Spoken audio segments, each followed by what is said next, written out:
तो नमस्कार, आपका हमारे ज्ञान प्लेटफॉर्म पर बहुत स्वागत है। जैसे कि हम आपको बता रहे थे, सेल सेल के अंतर्गत आज हम स्टार्ट कर रहे हैं सेल ऑर्गेनेल।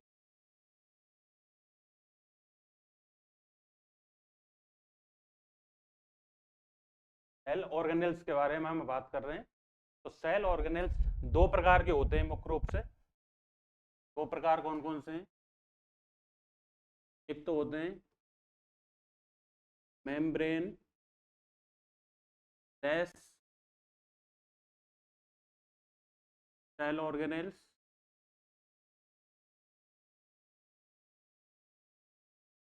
होते हैं मेम्ब्रेन बाउंड सेल ऑर्गेनेल्स। तो दो प्रकार के सेल ऑर्गेनेल्स होते हैं मेन रूप से। सेल ऑर्गेनेल्स होते क्या हैं? जिस प्रकार से हमारे बॉडी के अंतर्गत डिफरेंट डिफरेंट सिस्टम होते हैं कार्य करने के लिए, उसी प्रकार से सेल को अपना वर्क करने के लिए डिफरेंट डिफरेंट प्रकार के ऑर्गेनेल्स प्रेजेंट होते हैं सेल के अंतर्गत। तो दो प्रकार के होते हैं, मेम्ब्रेन लेस और मेम्ब्रेन बाउंड सेल ऑर्गेनेल्स। तो मेम्ब्रेन लेस के अंतर्गत जो हम अध्ययन करते हैं वो राइबोसोम, सेंट्रोसोम या सेंट्रियोल भी बोलते हैं इनको, काइनेटोकोर और nucleolus. Membrane bound cell organelles के अंतर्गत हम दो प्रकार के सेल ऑर्गेनेल्स की बात करेंगे, सिंगल मेम्ब्रेन बाउंड और डबल मेम्ब्रेन बाउंड। शॉर्ट में लिख रहा हूं मैं, डबल मेम्ब्रेन बाउंड और सिंगल मेम्ब्रेन बाउंड। तो डबल मेम्ब्रेन बाउंड के अंतर्गत जिन जिन का हम अध्ययन करेंगे वो हैं क्लोरोप्लास्ट, माइटोकॉन्ड्रिया,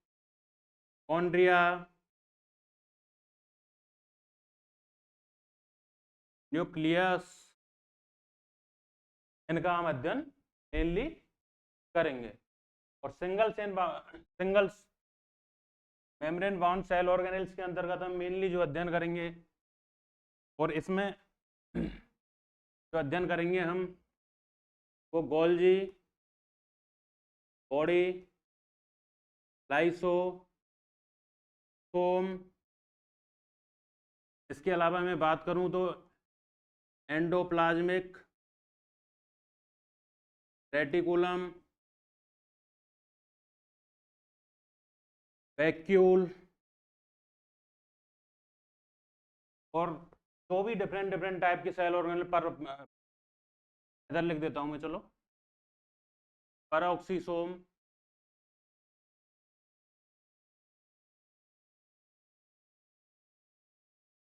ग्लाइऑक्सिसोम। इसके अलावा पैरोक्सिसोम को यूरिकोसोम भी बोलते हैं, ग्लाइऑक्सोसोम को हम ओलियोसोम भी बोलते हैं। इसके अलावा और भी हम माइक्रोफ्लाइमेंट है, माइक्रोट्यूबुल्स है, इनका अध्ययन हम single membrane bound cell organelles के अंतर्गत करते हैं। तो आज हम जो टॉपिक स्टार्ट कर रहे हैं वो टॉपिक हम स्टार्ट कर रहे हैं double membrane bound cell organelles. Double membrane bound cell organelles, chloroplast, mitochondria, nucleus. तो सबसे पहले जो हम अध्ययन कर रहे हैं वो कर रहे हैं माइटोकॉन्ड्रिया के बारे में। ठीक है, सबसे पहले जो हम अध्ययन स्टार्ट कर रहे हैं माइटोकॉन्ड्रिया। माइटोकॉन्ड्रिया जो शब्द है वो दो शब्दों से मिलकर बना हुआ है, माइटोस प्लस कॉन्ड्रिया। माइटोस का अर्थ होता है सूत्र। क्या होता है? सूत्र, धागा या थ्रेड। ठीक है। कॉन्ड्रिया का अर्थ होता है ग्रेन्यूल्स या कणिकाएं। इसका इस प्रकार से एक नाम और पड़ता है सूत्र कणिका, जो कि माइटोकॉन्ड्रिया को ही बोलते हैं हम। क्या बोलते हैं? सूत्र कड़का। इस प्रकार से माइटोकॉन्ड्रिया शब्द की क्या हुई है, उत्पत्ति। अब माइटोकॉन्ड्रिया आया कैसे, कैसे खोजा गया, तो इसकी डिस्कवरी के बारे में बात करते हैं और हिस्ट्री के बारे में जानने की कोशिश करते हैं। इसकी डिस्कवरी एंड हिस्ट्री की बात करूं मैं, तो सबसे पहले एक साइंटिस्ट आते हैं कॉलीकर। कौन आते हैं, कॉलीकर। कब आते हैं,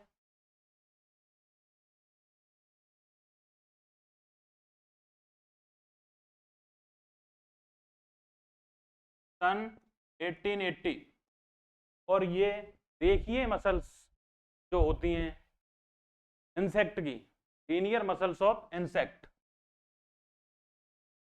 लीनियर मसल्स ऑफ इंसेक्ट, इनके अंतर्गत सबसे पहले इन्होंने क्या देखा, कुछ कड़काएं नुमा सेल के अंतर्गत कुछ कड़काएं देखी और उन्हें नाम दिया इन्होंने सार्कोसोम, सार्कोसोम। इन्होंने बोल दिया कि सार्कोसोम है। उसके बाद में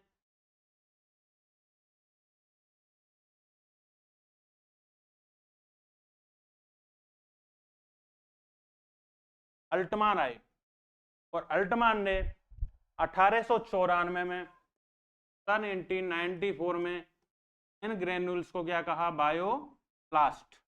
क्या कहा, बायोप्लास्ट। इसके बाद में फ्लेमिंग आए, फ्लेमिंग, और फ्लेमिंग ने इन्हें क्या कहा, फाइला। क्या बोला, फाइला। उसके बाद में सन 1898 में सी वेंडा,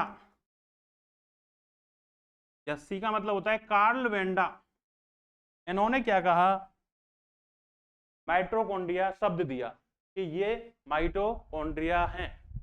तो इस प्रकार से सबसे पहले कॉलीकर, फिर अल्टमान, फिर फ्लेमिंग ने फाइला, और वेंडा ने क्या कहा, माइटोकॉन्ड्रिया।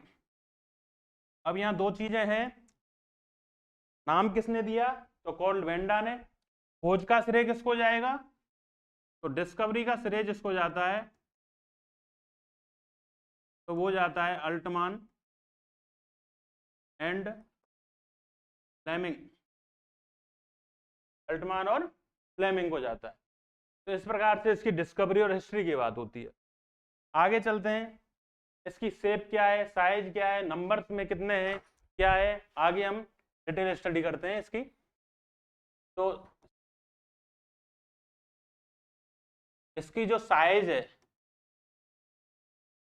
वो सॉसेज शेप होती है, सॉसेज शेप या सिलेंड्रिकल होती है, ठीक है। उसके बाद में इसकी साइज की बात करें अपन, तो साइज जो होता है इसका 0.1 माइक्रोन से 0.4 या 0.5 माइक्रोन होता है। और मैं इसकी लेंथ की बात करूं तो 1 माइक्रोन से 5 माइक्रोन तक होती है। तो इसका मैं आपको बताऊं तो 0.5 माइक्रोन औसत इसका साइज होता है, तो जो कि बहुत ही छोटा साइज है, जो कि बैक्टीरिया के समान साइज होता है। तो इसको देखने के लिए हम कंपाउंड माइक्रोस्कोप का यूज करते हैं, और कंपाउंड माइक्रोस्कोप के अंतर्गत जो डाई यूज में लेते हैं वो होती है genus green die, genus green die, जिसके द्वारा हम माइटोकॉन्ड्रिया की के बारे में स्टडी कर पाते हैं, ठीक है। आगे चलते हैं हम, यहां तक कोई दिक्कत, ये शेप हो गई, सॉरी साइज लिख दी, ये शेप हो गई इसकी, और ये क्या हो गया, साइज हो गई। अब हम आगे चलते हैं, माइटोकॉन्ड्रिया के नंबर्स। तो नंबर इसके वेरिएबल होते हैं, जिस सेल के ऑर्गेनेल्स को, जिस सेल को जितनी मात्रा में ऊर्जा की आवश्यकता होती है, जिस कोशिका को जितनी मात्रा में ऊर्जा की आवश्यकता होती है, उसी हिसाब से माइटोकॉन्ड्रिया प्रेजेंट होते हैं। यदि मैं एवरेज बात करूं एवरेज 1000 to 1600 माइटोकॉन्ड्रिया प्रेजेंट होते हैं, लेकिन कुछ ऐसे हैं जैसे मैक्रो स्टेरियास, माइक्रो मोनास, लेस मानिया। इसके अलावा मैं बात करूं तो इनमें जो माइटोकॉन्ड्रिया की संख्या होती है वो एक होती है। इसके साथ ही एक और होता है क्लोरेला। ऐसे में और भी बात करूं तो वाइट फैटी टिश्यू,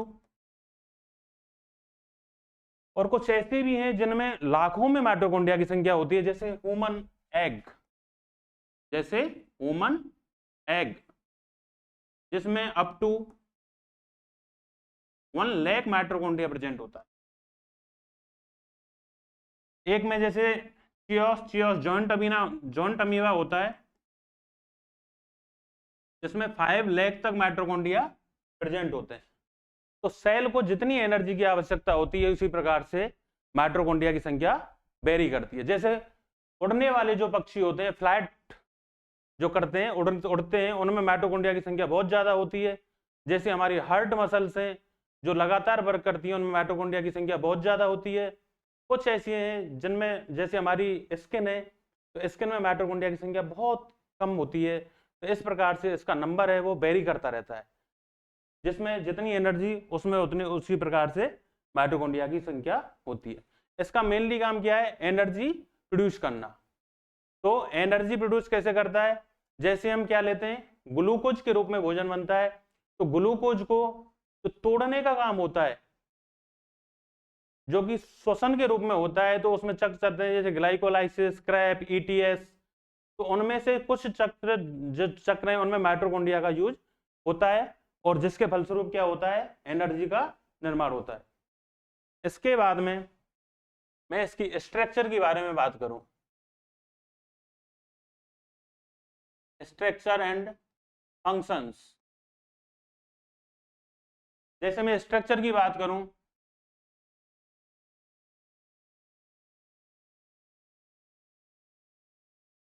तो मैंने बताया सॉसेज शेप या सिलेंड्रिकल शेप। सॉसेज शेप का मतलब होता है दोनों साइड से गोल और बीच में से लंबा, तो वो होता है सॉसेज शेप। और ये जो होती है इसकी, ये क्या बोलते हैं इसको? Outer membrane.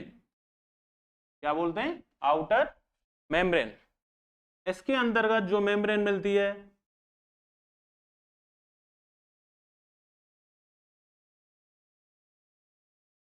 वो मेम्ब्रेन कहलाती है इनर मेम्ब्रेन। और इनर मेम्ब्रेन कैसी होती है? फोल्डेड। कैसी होती है? फोल्डेड। इसमें इस प्रकार से फोल्ड पाए जाते हैं, जिन फोल्डों को क्या बोलते हैं हम? क्रिस्टा। ये तो क्या हो गई? Inner membrane.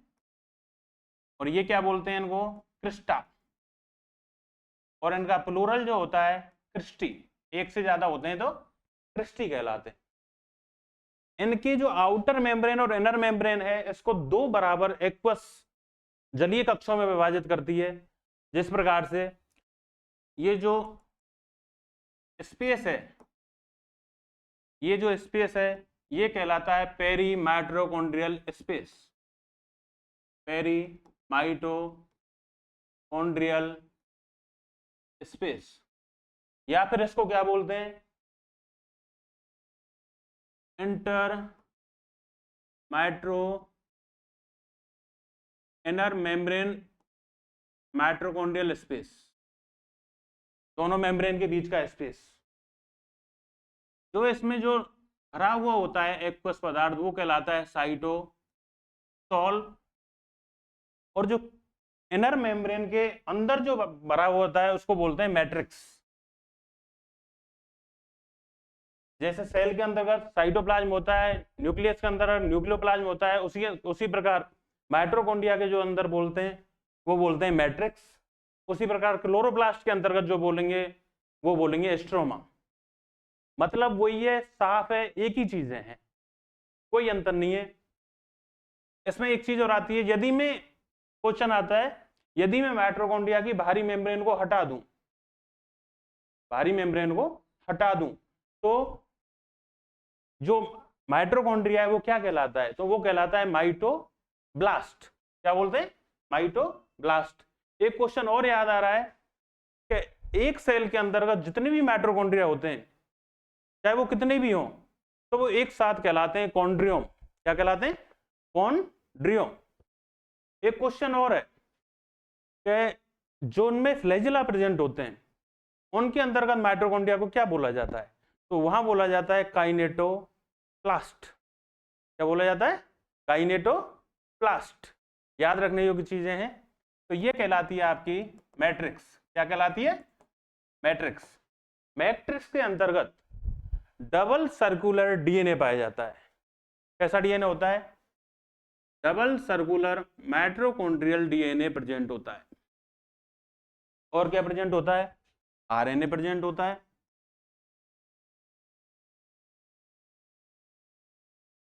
Double circular DNA present होता है। इसके अलावा और मैं बात करूं तो राइबोसोम प्रेजेंट होता है। तो राइबोसोम जो होता है वो कैसा होता है? 70S। लेकिन स्पेशली केस मैमल्स के अंतर्गत, मैमल्स के अंतर्गत जो माइटोकॉन्ड्रिया मिलता है वो 55S मिलता है। किसमें? मैमल्स में। इसकी जो इकाई होती है वो 25S प्लस 35S होती है।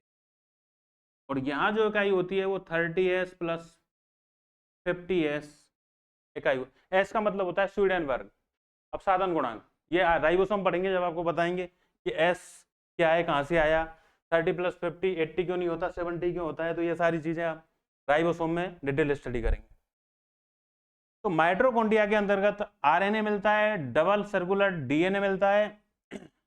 तो ये कुछ मात्रा में अपनी प्रोटीन खुद बना सकता है। क्या होता है? कुछ मात्रा में अपनी प्रोटीन खुद बना लेता है, क्योंकि इसके अंदर आरएनए भी है, डीएनए भी है, और सबसे बड़ी बात ये बाइनरी फ्यूजन भी करता है।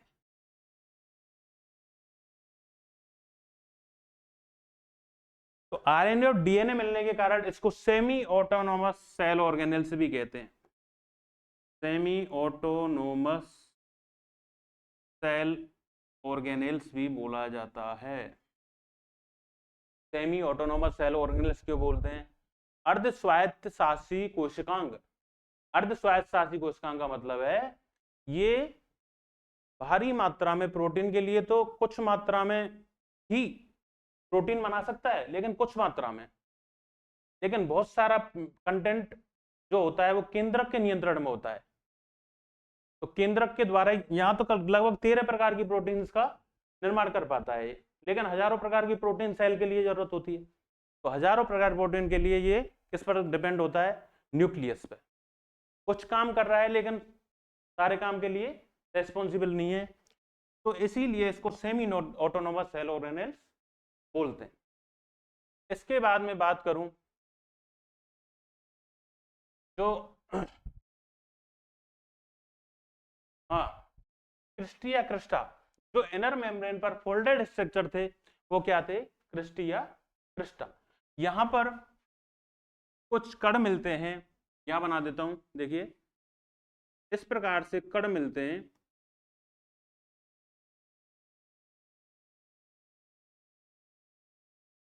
जिनको हम F1 F0 कण बोलते हैं, या इसकी जो खोज की थी वो की थी फर्नांडेज मोरेन ने।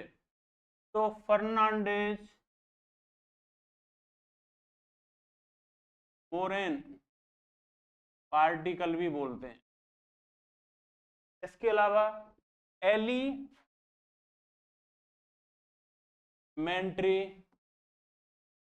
पार्टिकल भी बोलते हैं।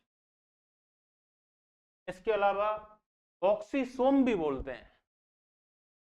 ऑक्सीसोम ये क्यों बोला जाता है? क्योंकि ऑक्सीडेटिव फास्फोराइजेशन जो होता है वो F1 कणों पर ही होता है। जैसे मैं स्ट्रक्चर बना के दिखाता हूं आपको, देखिए स्ट्रक्चर बनाता हूं आपके लिए।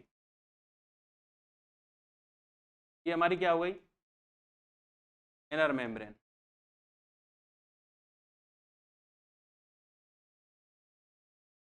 इस पर ये क्या हो गया, F1, ये तो क्या हो गई F1 सब यूनिट, और ये हो गई F0 सब यूनिट।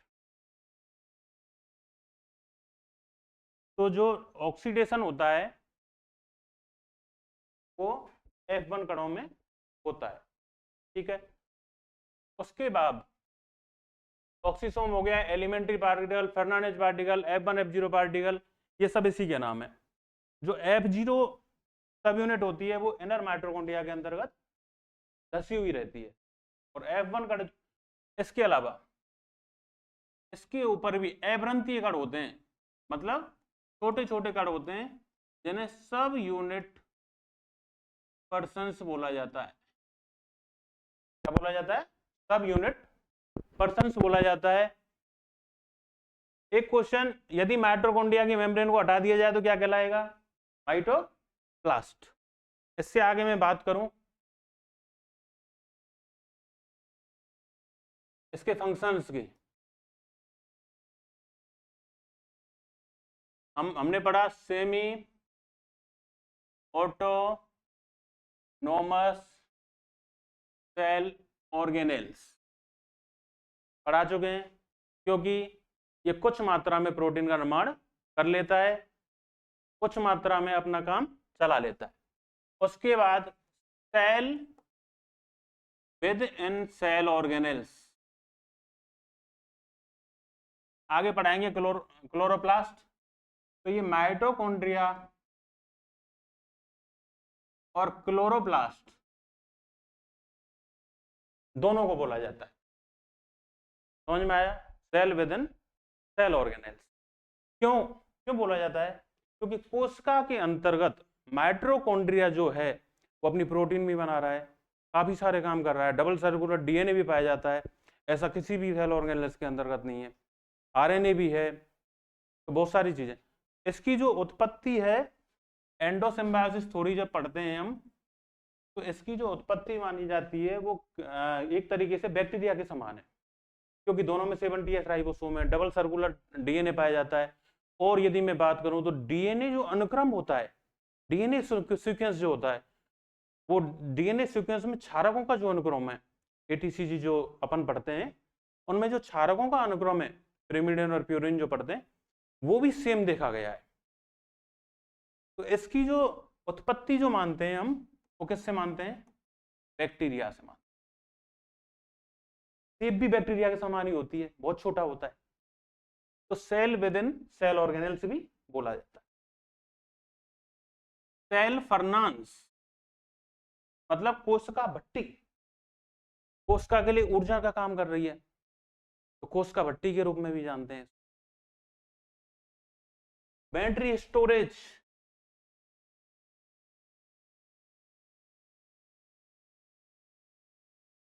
के नाम से भी इसको जानते हैं। एक होता है मैटरनल इनहेरिटेंस,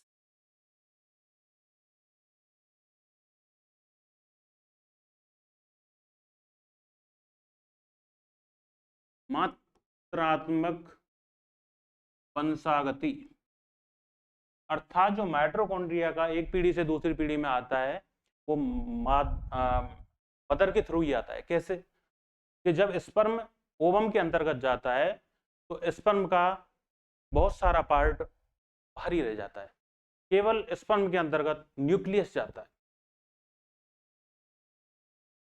तो जो माइटोकॉन्ड्रिया और जो सारे माइटोकॉन्ड्रिया वगैरह का जो एक पीढ़ी से दूसरी पीढ़ी में आते हैं, वो किसके थ्रू आते हैं, मदर के थ्रू।